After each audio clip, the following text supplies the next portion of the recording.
Jangan ngaku-ngaku punya nasab. Kalau orang berdusta nasab, dosa gede, lam yajid arfal jannati, tidak akan mencium bau surga. Bukan keturunan Nabi, ngaku keturunan Nabi. Wah, ini dosa, pengkhianat ini. Ya, mas hati-hati. Bukan keturunan Nabi, tiba-tiba ngaku keturunan Rasulullah SAW. Wah, ini adalah dusta. Jangankan kok ngaku keturunan Nabi, ngaku kepada orang lain pun nggak boleh memalsukan nasab tuh, boleh, haram, nggak mencium bau surga, apalagi nasabnya Rasulullah. Ini beneran cucu Nabi, bukan anak cucu iblis. Ngaji kita hari ini temanya kewajiban mencintai ahlul bait Nabi sallallahu alaihi wasallam.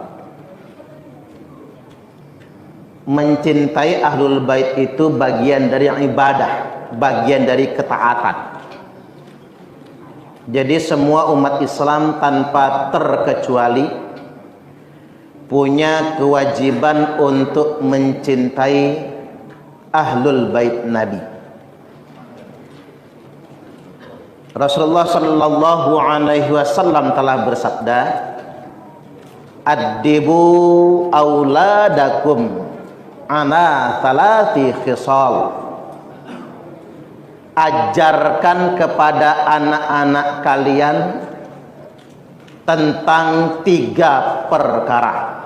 Jadi orang tua diwajibkan mengajar kepada anak-anaknya tentang 3 perkara. Yakni yang pertama, hubbi nabiyikum, yakni mencintai nabi kalian. Kita punya kewajiban untuk mencintai nabi.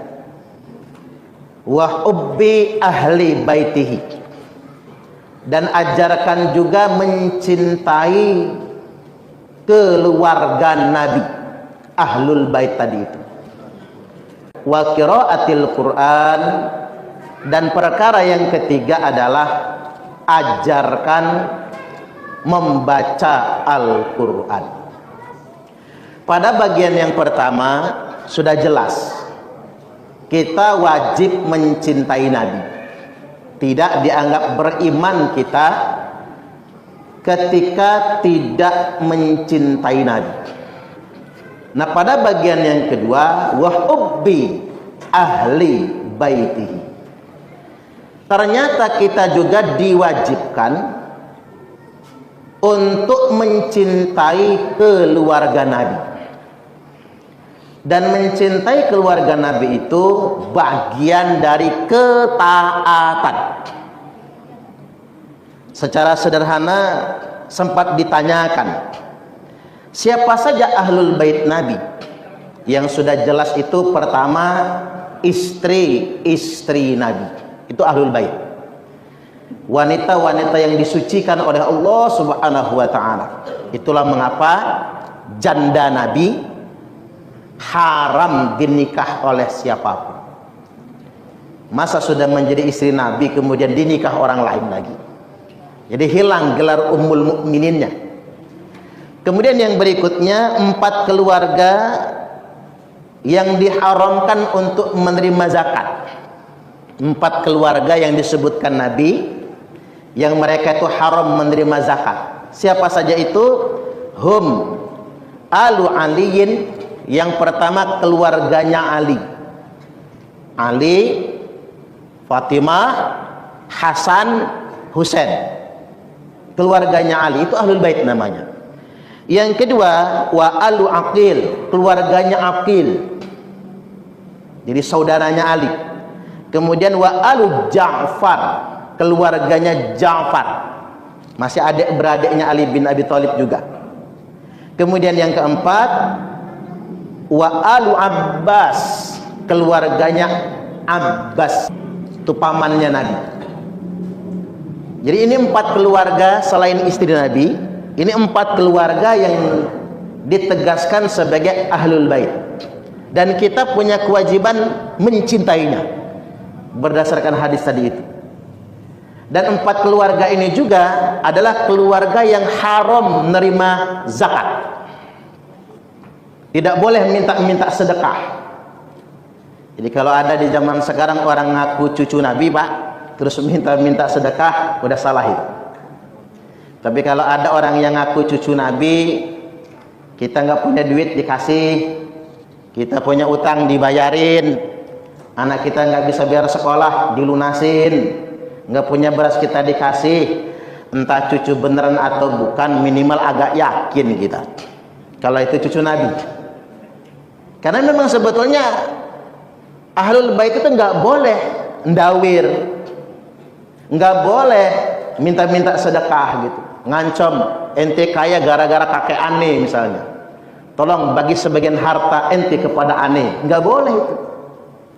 Betul-betul merusak muruah, kehormatan dari keturunan Rasulullah sallallahu alaihi wasallam. Nah, yang ingin saya garis bawahi, karena mencintai ahlul bait Nabi itu adalah ibadah, adalah sebuah ketaatan, berarti hukum asalnya haram ngaku-ngaku ahlul bait Nabi.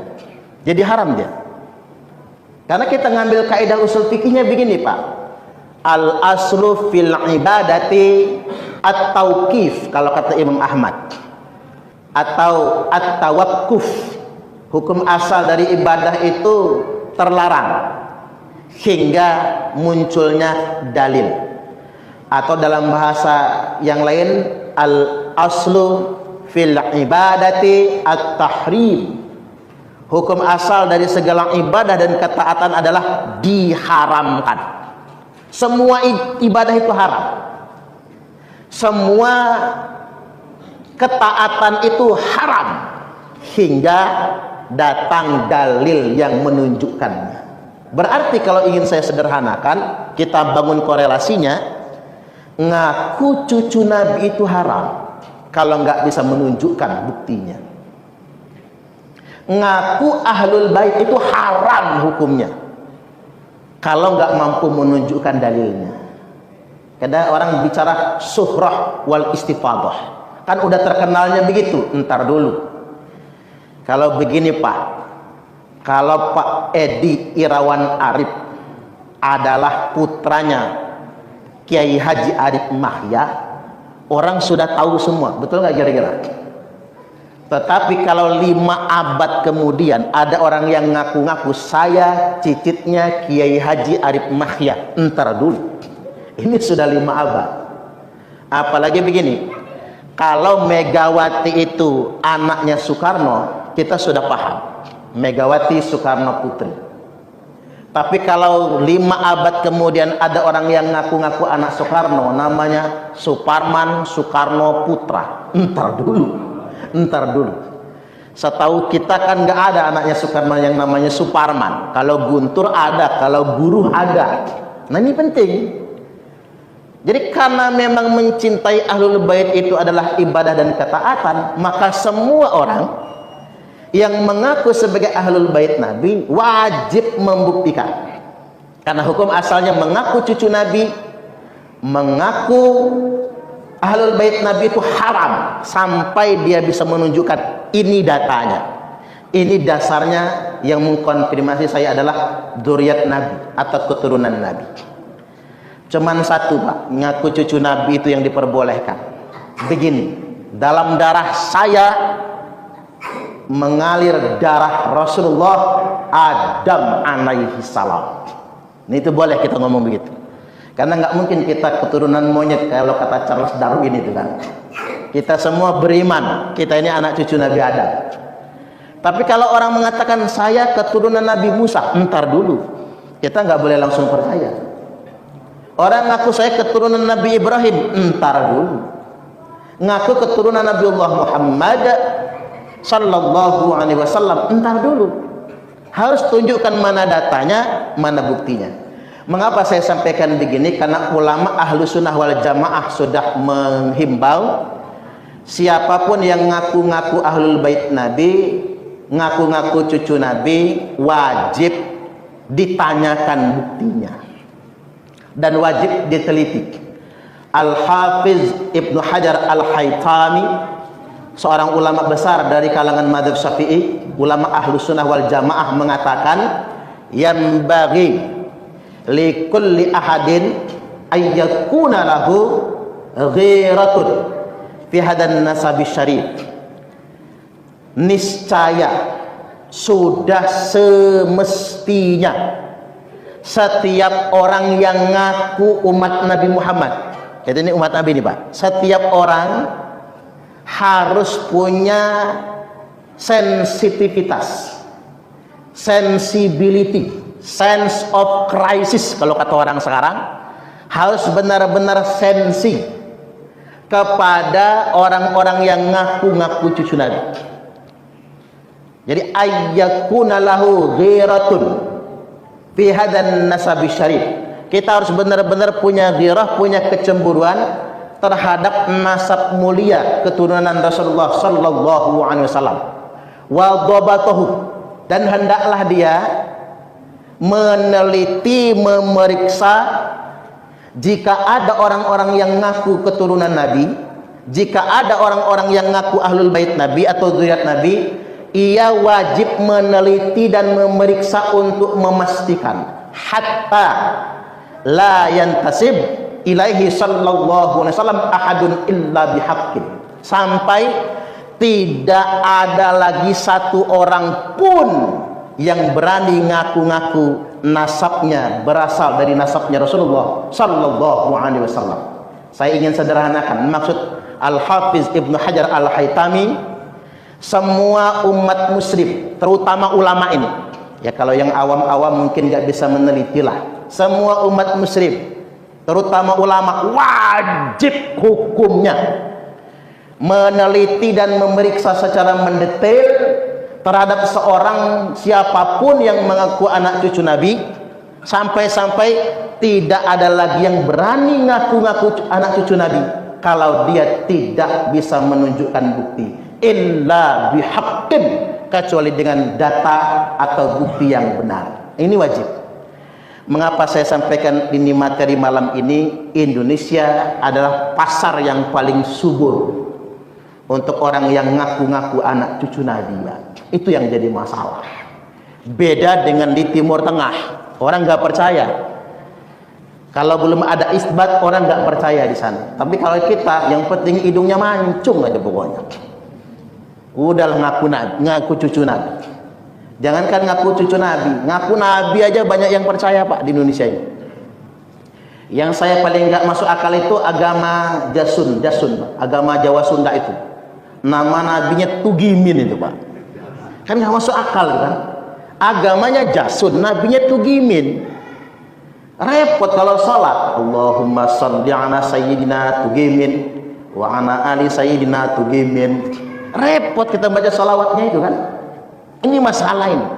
Makanya Indonesia adalah pasar yang paling subur untuk itu semua. Makanya kita harus punya kecemburuan. Tapi juga saya ingin ingatkan pada kesempatan kali ini, entoh sebetulnya buat apa sih membangga-banggakan nasab juga kalaupun benar misalnya? Buat apa membangga-banggakan nasab? Dikarenakan begini, Rasulullah sallallahu alaihi wasallam telah bersabda, man batta'a bihi amaluhu lam yusri' bihi nasabuh. Barang siapa yang amalnya lamban, sholatnya malas, ke masjid juga enggak, amalnya lamban, lam yusri' bihi nasabuh, nasab sehebat apapun tidak bisa mengejar kemuliaannya. Enggak bisa.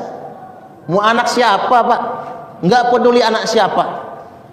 Karena begini, ini sekarang urusan nasab ini sudah banyak disalahgunakan. Pertama begini, ada orang yang merasa menjadi kasta tertinggi dalam agama.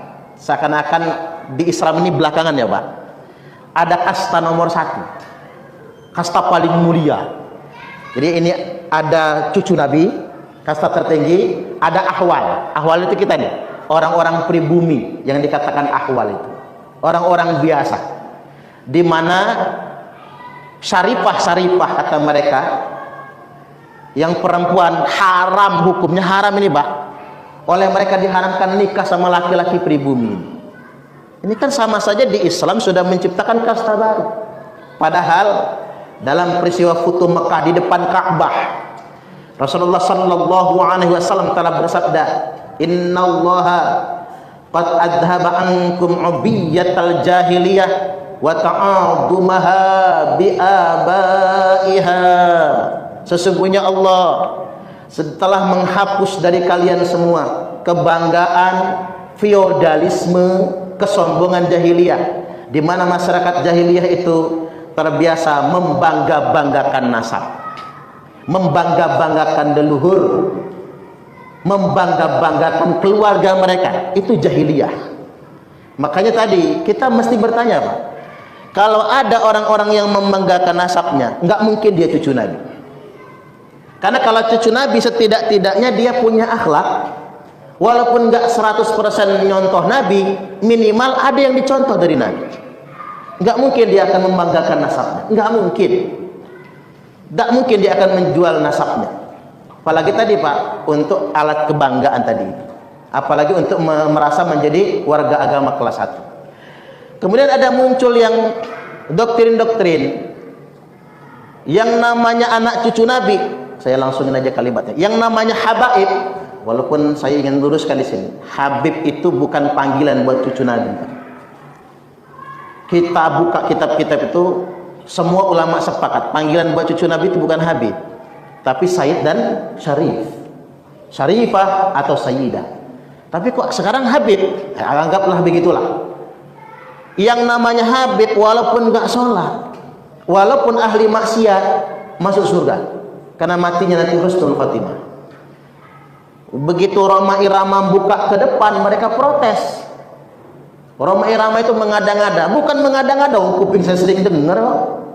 Di mana mereka mengajarkan kayak gitu modelnya, sering dengar kita doktrin-doktrin yang kayak gitu. Padahal Nabi bersabda, wahai Quraisy, kata Nabi. Nabi kalau nyebut Quraisy sukunya berarti, Pak, sama kayak kita. Hei senak lepung, berarti orang Lampung nih maksudnya. Wahai Quraisy, kata Nabi, la ughni ankum minallahi syai'a. Saya Muhammad nggak bisa nolong kalian kalau kalian tidak bertakwa kepada Allah. Ini Nabi cara sama sukunya, ngurucut. Wahai Bani Hasyim, kata Nabi. Kalau Nabi nyebut Bani Hasyim, Pak, udah mulai klan. Kalau Quraisy itu suku, Bani Hasyim itu klan. Wahai Bani Hasyim, kata Nabi, la ughni ankum minallahi syai'a. Saya Muhammad tidak bisa menolong sedikit pun kalian di hadapan Allah kalau kalian tidak bertakwa. Masuk lagi Nabi, wahai Bani Abdul Muthalib, wahai keturunan Abdul Muthalib. Nah, ini langsung mengerucut dari suku masuk ke klan, masuk ke keluarga. Wahai keturunan Abdul Muthalib, berarti sesama sesepuh Nabi beserta anak cucunya. La ughni ankum minallahi syai'a. Saya Muhammad tidak bisa menolong kalian sedikit pun kalau kalian tidak bertakwa. Lebih dalam lagi Nabi nyebutnya apa? Ya Fatimah. Ini langsung ke anak nih, Pak. Ya Fatimah, la ughni anki minallahi syai'a. Saya bapakmu Fatimah, tidak akan bisa menolong kamu sedikit pun kalau kamu tidak bertakwa kepada Allah. Jadi kalau ada yang mendoktrin, Pak, kami anak cucu Nabi, apapun kesalahan kami pasti masuk surga, bohong tuh dia.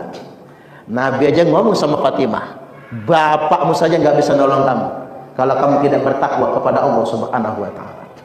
Jadi balik lagi saya ingin tegaskan, mencintai ahlul bait Nabi itu hukumnya wajib dan itu ibadah.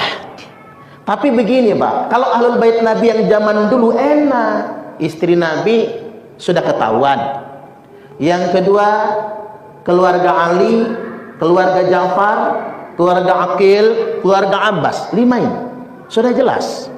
Tapi berhubung sudah 14 abad kemudian, maka kita punya kewajiban bertanya ulang. Kalau ada yang ngaku cucu Nabi, sini mana buktinya? Dan ini kewajiban tentunya bagi para ulama. Semua ulama se-Indonesia raya tercinta ini wajib hukumnya mempertanyakan. Kalau ulama tidak mempertanyakan, ulama telah mengkhianati umat Islam. Makanya saya ditanya, emang siapa Anda kok mempertanyakan nasab keturunan Nabi? Jawaban saya gampang, saya umat Nabi. Saya ini umat Nabi, cucung Nabi Adam, kata saya. Saya ini umat Nabi. Sebagai umat Nabi, karena saya punya kewajiban mencintai keluarga Nabi, sebagai umat Nabi, saya harus bertanya kepada siapapun yang ngaku anak cucu Nabi. Mana datanya, mana buktinya. Harus begitu. Ini bukan membenci keluarga Nabi agar tidak ada yang mengaku-ngaku. Apalagi untuk kepentingan yang menyimpang, apalagi untuk melanggar syariat agama. Jadi balik lagi Pak, Islam ini agama yang mudah sebetulnya. Jangan dibuat rumit juga pada akhirnya. Jadi jangan menggunakan agama buat ngancam. Kalau nggak cinta Habib, mati su'ul khotimah. Kalau nggak cinta Habib, nanti walaupun ahli ibadah masuk neraka. Na'udzubillah. Nabi aja nggak kayak gitu kan? Oke, kalau memang itu mau dianggap benar.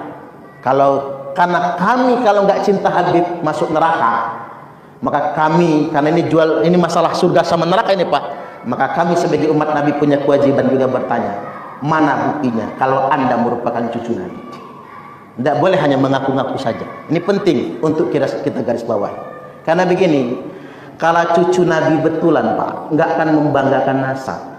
Saya ambil contoh sederhana. Kita punya Wali Songo. Wali Songo itu rata-rata kan keturunan Nabi. Terutama yang katakanlah yang paling dekat sama kita, Sunan Gunung Jati, Syarif Hidayatullah, itu kan cucu Nabi Pak. Syarif Hidayatullah itu gelarnya saja Syarif, berarti dari Imam Husain. Karena bapaknya itu Raja Mesir. Bapaknya Raja Mesir, anak-anaknya dikirim. Salah satunya di Indonesia untuk berdakwah di Indonesia di abad ke-15 Masehi. Bahwa Islam ke Indonesia ini, memang sih Islam masuk ke Indonesia itu sudah sejak abad awal katanya. Cuman kan belum tersebar. Nah, baru tersebarnya di Wali Songo. Salah satu penyebarnya adalah Sunan Gunung Jati. Nah, Sunan Gunung Jati ini datang ke Lampung, ke kerajaan Pugung. Di Pugung sana itu Pak, Pugung Raharjo kan, kerajaan Pugung. Daripada perang dibuatlah pernikahan kerajaan. Maka Sunan Gunung Jati menikah dengan Putri Sinar Alam. Pernikahan Sunan Gunung Jati dengan Putri Sinar Alam itu bukan pernikahan selir, bukan pernikahan kerajaan. Jadi Putri Sinar Alam, Putri Lampung itu bukan jadi selir, tapi pernikahan kerajaan. Kalau selir pasti dibawa ke Cirebon. Karena bukan selir, tinggalnya di Lampung. Pernikahan dengan Putri Sinar Alam, punya anak namanya Raden Muhammad Aji Saka. Berarti kan nyambung kepada Nabi Raden Muhammad Aji Saka ini, karena turunan laki-laki. Yang di Lampung dikenal dengan Ratu Darah Putih, karena inilah pendiri Keratuan Darah Putih. Raden Muhammad Aji Saka ini punya cicit namanya Raden Intan Kesumaratu I, punya cicit, kan begitu.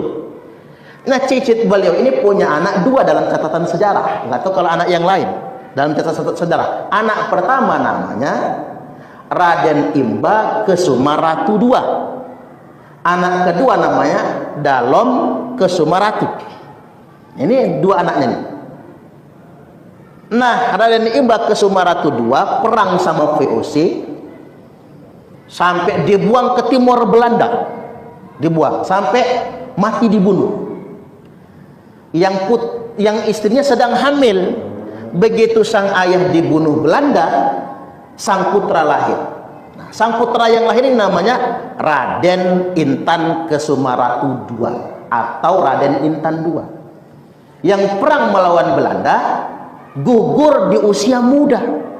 Kalau tidak salah 22 atau 23 tahun. Belum punya anak. Karena beliau meninggal dilanjutkan oleh pihak pamannya dalam Kesumaratu yang disebut dengan Raden Muhammad Jamil. Nah, sampai sekarang masih ada keturunannya, masih ada. Dan saya sarankan kepada keturunannya, coba tes DNA. Di tes DNA. Kalau J1 berarti nyambung cucu Nabi. Tapi saya nggak pernah ngedengar keturunan Raden Intan mengatakan dalam darah aneh nih mengalir darah Rasulullah. Nggak pernah Pak. Karena memang cucu Nabi nggak mungkin membanggakan nasab, nggak mungkin. Karena ini penting. Bahkan begini, saya soal ke keturunan Raden Intan di Kuripan sana itu, yakin nggak kata saya, kalau Anda ini keturunan Nabi? Saya nggak berani meyakini Ustaz. Nggak berani Pak. Takut sombong. Kalau kami ini cicitnya Raden Intan, iyalah katanya. Kalau kami ini keturunan Raden Muhammad Haji Saka atau Ratu Darah Putih, iyalah kami percaya itu.